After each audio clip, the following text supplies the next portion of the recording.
நெல்லை மாவட்டம் தேவர்குளத்தில் செல்போனில் அடிக்கடி பேசியதால் ஏற்பட்ட வாக்குவாதத்தில் அக்காவை அவரது தம்பியே வெட்டி கொன்றுள்ளார்.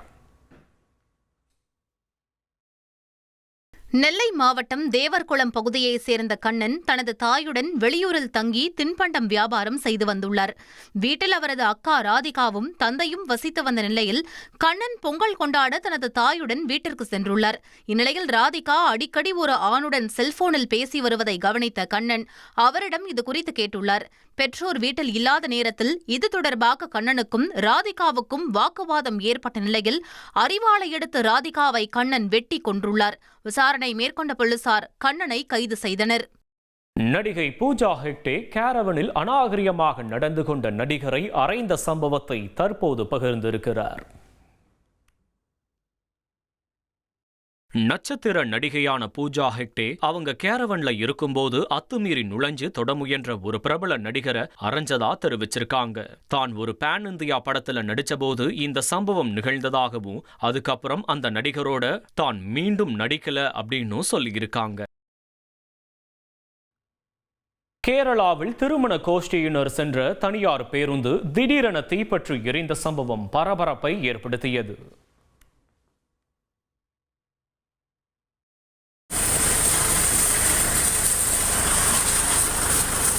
கேரள மாநிலம் இடுக்கி மாவட்டத்திற்கு உட்பட்ட சாந்தன்பாறை பகுதியைச் சேர்ந்த திருமண குழுவினர் எர்ணாகுளம் மாவட்டத்தில் நடந்த திருமண நிகழ்ச்சியில் கலந்து கொண்டுவிட்டு தனியார் பேருந்தில் திரும்பிக் கொண்டிருந்தனர்.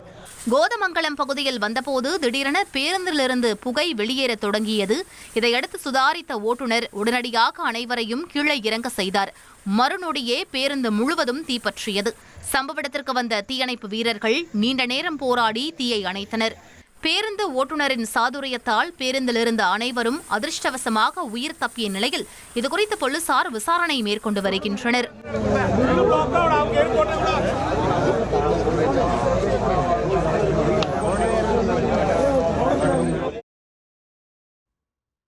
தன்னை பற்றி தனுஷுடன் வந்த வதந்திகளுக்கு நடிகை மிருணால் தாக்கூர் மறுப்பு தெரிவித்துள்ளார். தனது திருமணம் குறித்து வரும் வதந்திகளுக்கு மிருணால் தாக்கூர் தரப்பில் மறுப்பு தெரிவிக்கப்பட்டுள்ளது. மும்பையில் மிருணால் தாக்கூர் நடித்த சன் ஆஃப் சர்தார் 2 படத்தின் பிரீமியர் காட்சியில் சிறப்பு விருந்தினராக நடிகர் தனுஷ் கலந்து கொண்டார். இதனையடுத்து இருவரும் காதலித்து வருவதாகவும் பிப்ரவரி மாதத்தில் திருமணம் செய்யவிருப்பதாகவும் தகவல் பரவியது. இந்நிலையில் தனது திருமணம் குறித்து வரும் வதந்திகளுக்கு மிருணால் தாக்கூர் தரப்பில் மறுப்பு தெரிவிக்கப்பட்டுள்ளது.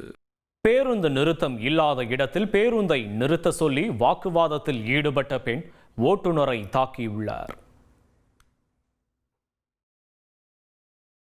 குஜராத் மாநிலம் சூரத்தில் பெண் ஒருவர் பேருந்து ஓட்டுநரை சரமாரியாக தாக்கிய சிசிடிவி காட்சி வெளியாகியுள்ளது. போலீசார் அந்த பெண்ணை கைது செய்து விசாரித்தனர். அதில் பேருந்து நிறுத்தம் இல்லாத இடத்தில் பேருந்தை நிறுத்துமாறு ஓட்டுநரிடம் அந்த பெண் கூறியதும் அதற்கு ஓட்டுநர் மறுப்பு தெரிவித்ததால் தாக்குதல் நடத்தியதும் தெரியவந்துள்ளது.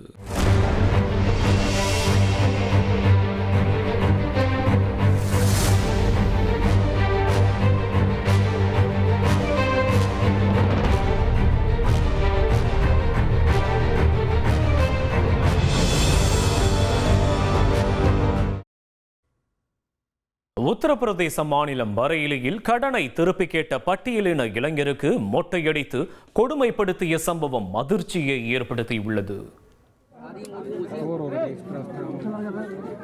உத்தரப்பிரதேச மாநிலம் பரைலியைச் சேர்ந்த பட்டியலின இளைஞர் பப்பு திவாகர் இவர் சந்திராசன் என்பவருக்கு 4.5 லட்சம் ரூபாய் பணத்தை கடனாக கொடுத்துள்ளார். சந்திராசன் பணத்தை திரும்ப கொடுக்காததால் அவரிடம் பப்பு திவாகர் பணத்தை திருப்பி தருமாறு தொடர்ந்து கேட்டு வந்துள்ளார். இதனால் ஆத்திரமடைந்த சந்திராசன் தனது கூட்டாளிகளுடன் சேர்ந்து பப்பு திவாகரை தாக்கியதுடன் மொட்டையடித்து அவமானப்படுத்தியுள்ளார்.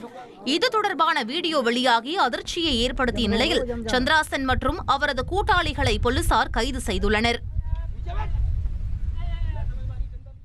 கர்நாடகாவில் முதல்வர் சித்தராமையா வாகனத்திற்கு வழி ஏற்படுத்துவதற்காக பொதுமக்களிடம் போலீசார் அத்துமீறிய வீடியோ காட்சிகள் வெளியாகியுள்ளன. மைசூர் அருகே சுட்டூரில் நடைபெற்ற நிகழ்ச்சியில் முதலமைச்சர் சித்தராமையா பங்கேற்று திரும்பிக் கொண்டிருந்த போது போக்குவரத்து நெரிசல் ஏற்பட்டது. இதையடுத்து மைசூர் காவல் கண்காணிப்பாளர் மல்லிகார்ஜுன் பாலதண்டி போக்குவரத்தை சீரமைக்கும் பணியில் ஈடுபட்டார். அப்போது பைக் ஓட்டுநர் ஒருவர் கோட்டை கடக்க முயற்சித்ததால் ஆத்திரமடைந்து அவரை காலால் எட்டி உதைக்க முயற்சித்தார். இதனால் பொதுமக்கள் அதிருப்தியடைந்தனர்.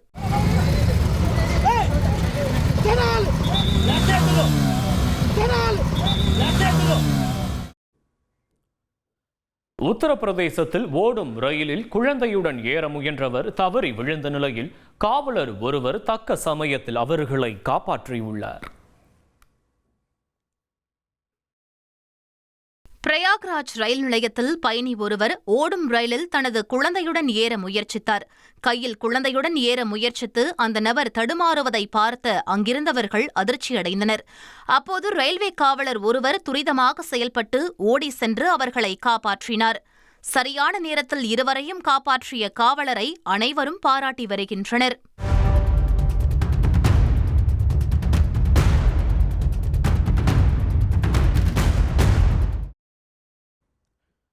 காதலியை துண்டு துண்டாக வெட்டி பெட்டியில் அடைத்த சம்பவம் உத்தரப்பிரதேச மாநிலத்தை உலுக்கி போட்டுள்ளது.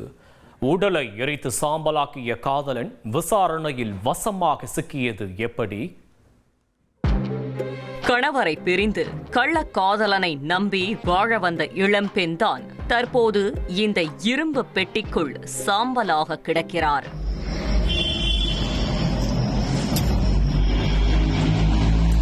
கொலை நடந்த வீட்டை சல்லடை போட்டு சலித்தெடுத்ததில் ஓரிரு எலும்பு துண்டுகளை மட்டுமே காவல்துறையினரால் மீட்க முடிந்திருக்கிறது. கொலை செய்யப்பட்டவர் 32 வயதான பிரீத்தி. உத்தரப்பிரதேச மாநிலம் ஜான்சி மாவட்டத்தைச் சேர்ந்தவர். கருத்து வேறுபாடு காரணமாக கணவரை பிரிந்த பிரீத்தி அதன் பிறகு 62 வயதான ராம் சிங் என்பவரின் அன்பில் மயங்கி மனதை பறிகொடுத்துள்ளார். ரயில்வேஸில் பணியாற்றி ஓய்வு பெற்ற ராம் சிங்கிற்கு ஏற்கனவே 2 மனைவிகளும் பெரிய குடும்பமும் இருந்துள்ளது.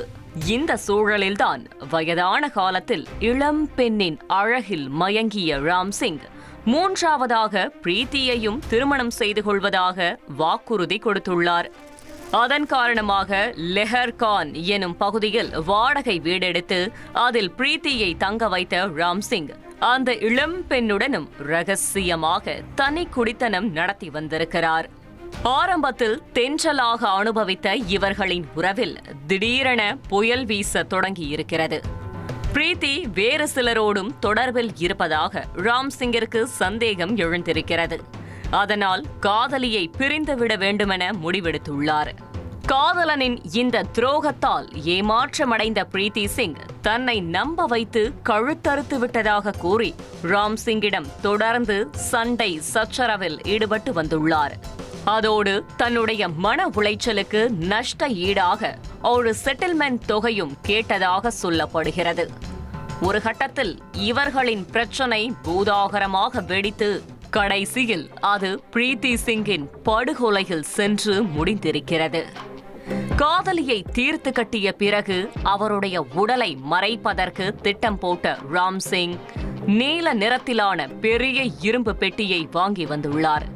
அதன் பிறகு கோடாரியால் பிரீத்தியின் உடலை வெட்டி துண்டு துண்டாக பீஸ் போட்ட ராம் சிங் அந்த பெட்டிக்குள்ளேயே காதலியின் உடலை தீ வைத்து கொளுத்தி தடயங்களையும் அழித்துள்ளார்.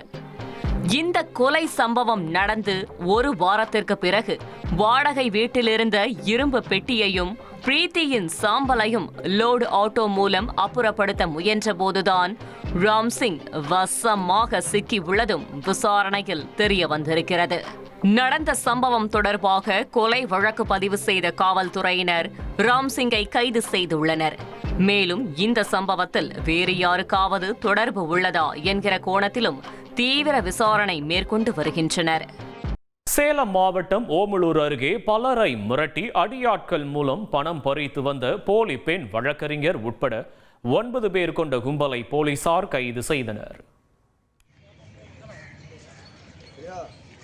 பூசாரிப்பட்டியைச் சேர்ந்த அலமேலு என்பவர் தன்னை வழக்கறிஞர் என்று கூறி சில மோசடிகளை செய்து வந்ததாக கூறப்படுகிறது.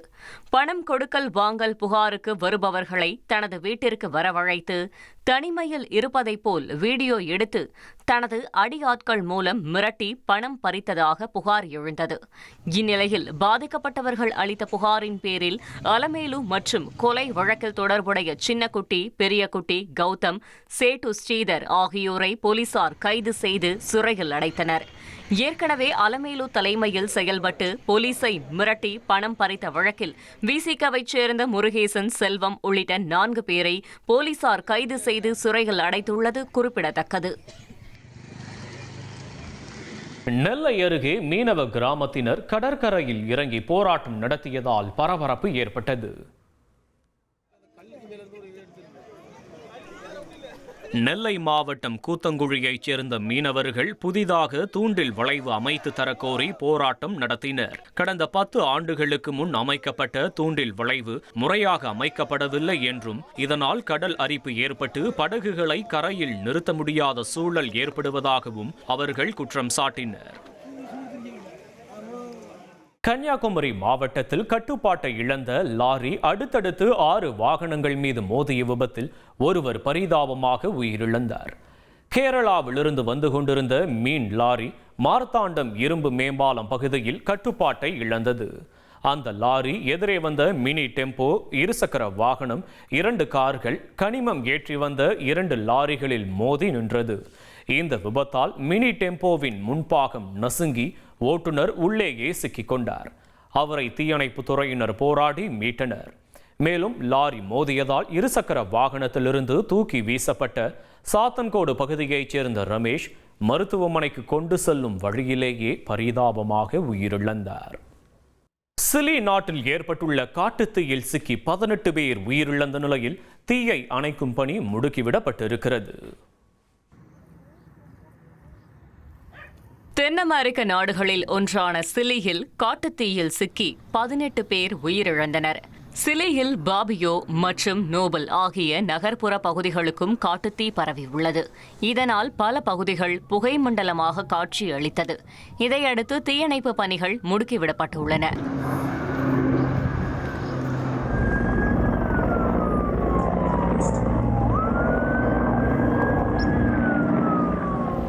சிலியில் கடந்த சில ஆண்டுகளாக வறட்சி மற்றும் வணிக ரீதியாக பைன் மற்றும் யூகலிப்டஸ் தோட்டங்கள் விரிவாக்கம் காரணமாக காட்டுத்தீ சம்பவங்கள் அதிகரித்து வருவதாக கூறப்படுகிறது. ஸ்பெயினில் 2 அதிவிரைவு ரயில்கள் தடம் புரண்டு விபத்திற்குள்ளானதில் 21 பேர் உயிரிழந்தனர். ஸ்பெயினின் கார்டோபா மாகாணத்தில் பயணிகளை ஏற்றி சென்ற ஐரியோ என்ற தனியார் நிறுவன ரயில் திடீரென தடம் புரண்டு மற்றொரு தண்டவாளத்தில் வந்த ஸ்பெயின் ரயில்வே துறை இயக்கும் ரயில் மீது மோதியது. இதனால் ரயில் பெட்டிக்குள் சிக்கி வெளியே வர முடியாமல் தவித்த பயணிகள் ஜன்னலை உடைத்துக் கொண்டு வெளியேறினர்.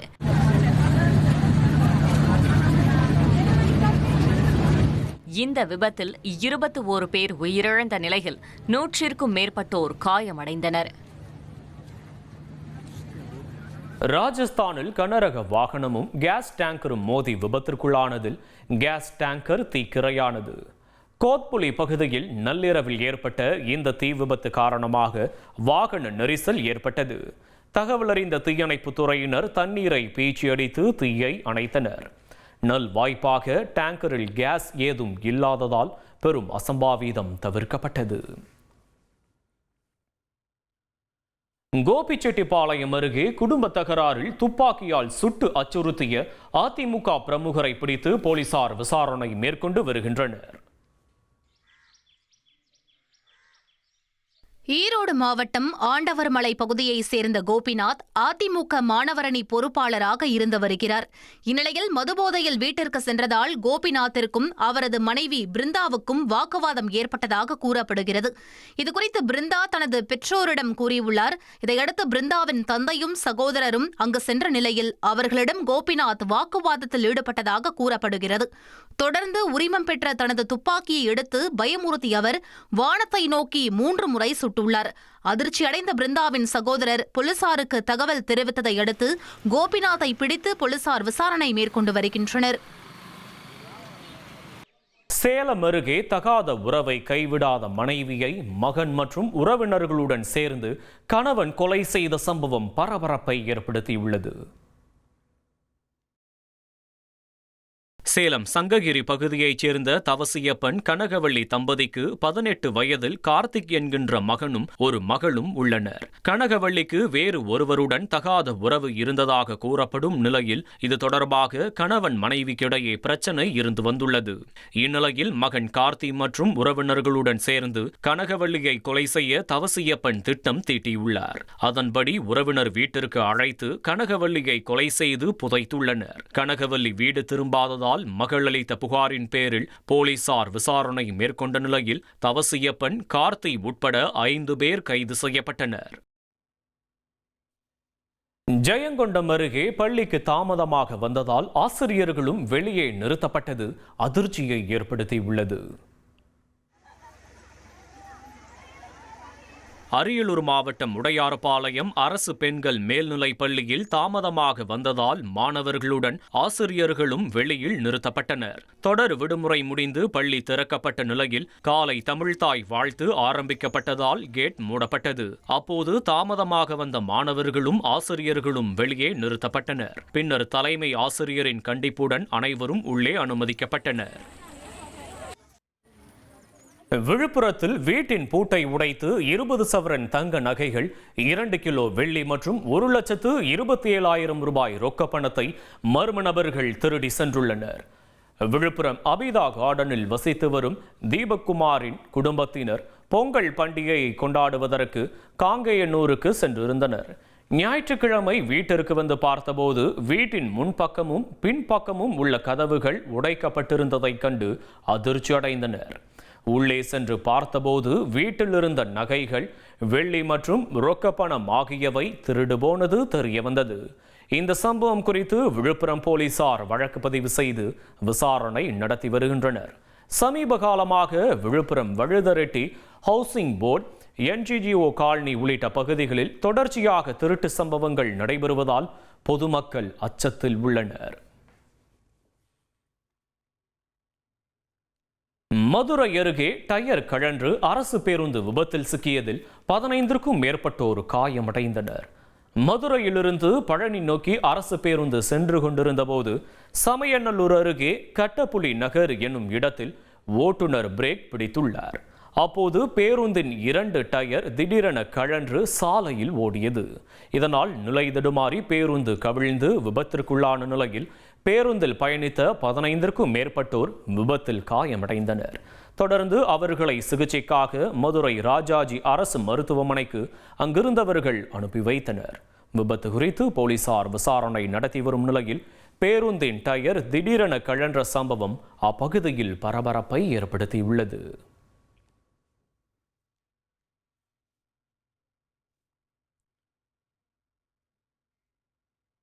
விருதுநகர் மாவட்டம் சாத்தூர் அருகே ஓடும் பேருந்து திடீரென தீப்பற்றி எரிந்த சம்பவம் அதிர்ச்சியை ஏற்படுத்தியுள்ளது.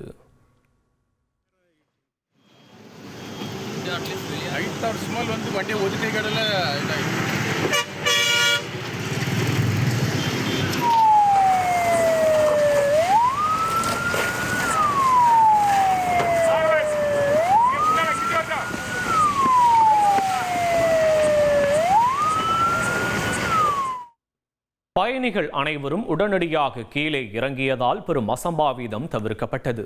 72 பயணிகளுடன் நாகர்கோவிலிருந்து மதுரைக்கு சென்ற அந்த அரசு பேருந்து சாத்தூர் அருகே சென்று கொண்டிருந்த போது திடீரென என்ஜினிலிருந்து புகை வெளியேறி உள்ளது. உடனடியாக பேருந்தின் ஓட்டுநர் பயணிகள் அனைவரையும் கீழே இறக்கிவிட்டார். சிறிது நேரத்தில் பேருந்து முழுவதும் தீ பரவி எரிய தொடங்கியது.